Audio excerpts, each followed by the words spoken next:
बीडच्या केस तालुक्यातील टाकळी येथील विलास घुले या तरुणाची हत्या झाली।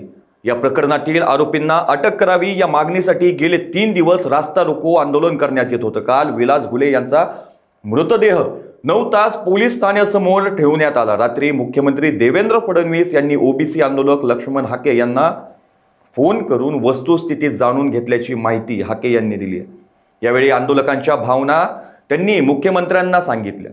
यानंतर रमेश घुले यांचा पुरवणी जबाब पोलिसांनी नोंदवून घेतला। तसेच या प्रकरणात सखोल चौकशी करण्याचं आश्वासन देखील पोलीस अधीक्षक नवनीत कौवत यांनी उपस्थित नातेवाईकांना दिलं। रात्री उशिरा आंदोलन स्थगित करत विलास घुलेच्या पार्थिवावर टाकळी शिवारात अंत्यसंस्कार करण्यात आले। नमस्कार, मी बालाजी शिंदे आणि तुम्ही पाहताय लोकाशा टीव्ही।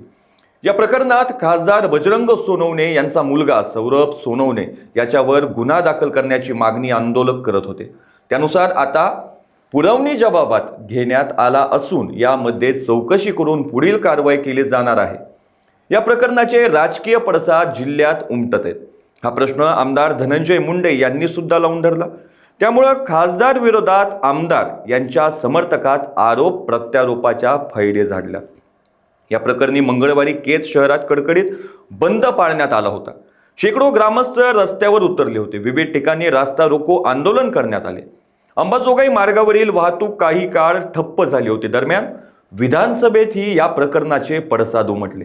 आमदार धनंजय मुंडे यांनी बीड जिल्ह्यातील कायदा आणि सुव्यवस्थेचा प्रश्न उपस्थित करत घटनेची सखोल व निपक्ष चौकशीची मागणी केली। 20 जून रोजी गावकरी हॉटेलचे मालक विलास घुले एक भांडण सोडवण्यासाठी मध्यस्थी करत होते। त्यांचा मित्र उमेश माने यांना मारहाण होत होती। घुले सोडवण्यासाठी गेले असता त्यांच्यावर चाकू हल्ला करण्यात आला। घुले गंभीर जखमी झाले। रविवारी दुपारी उपचारादरम्यान त्यांचा मृत्यू झाला।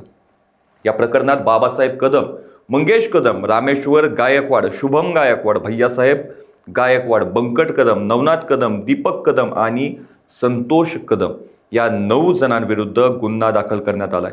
अशाच ताज्या अपडेटसाठी लोकाच्या टीव्हीला सबस्क्राईब करा आणि लाईक करायला विसरू नका।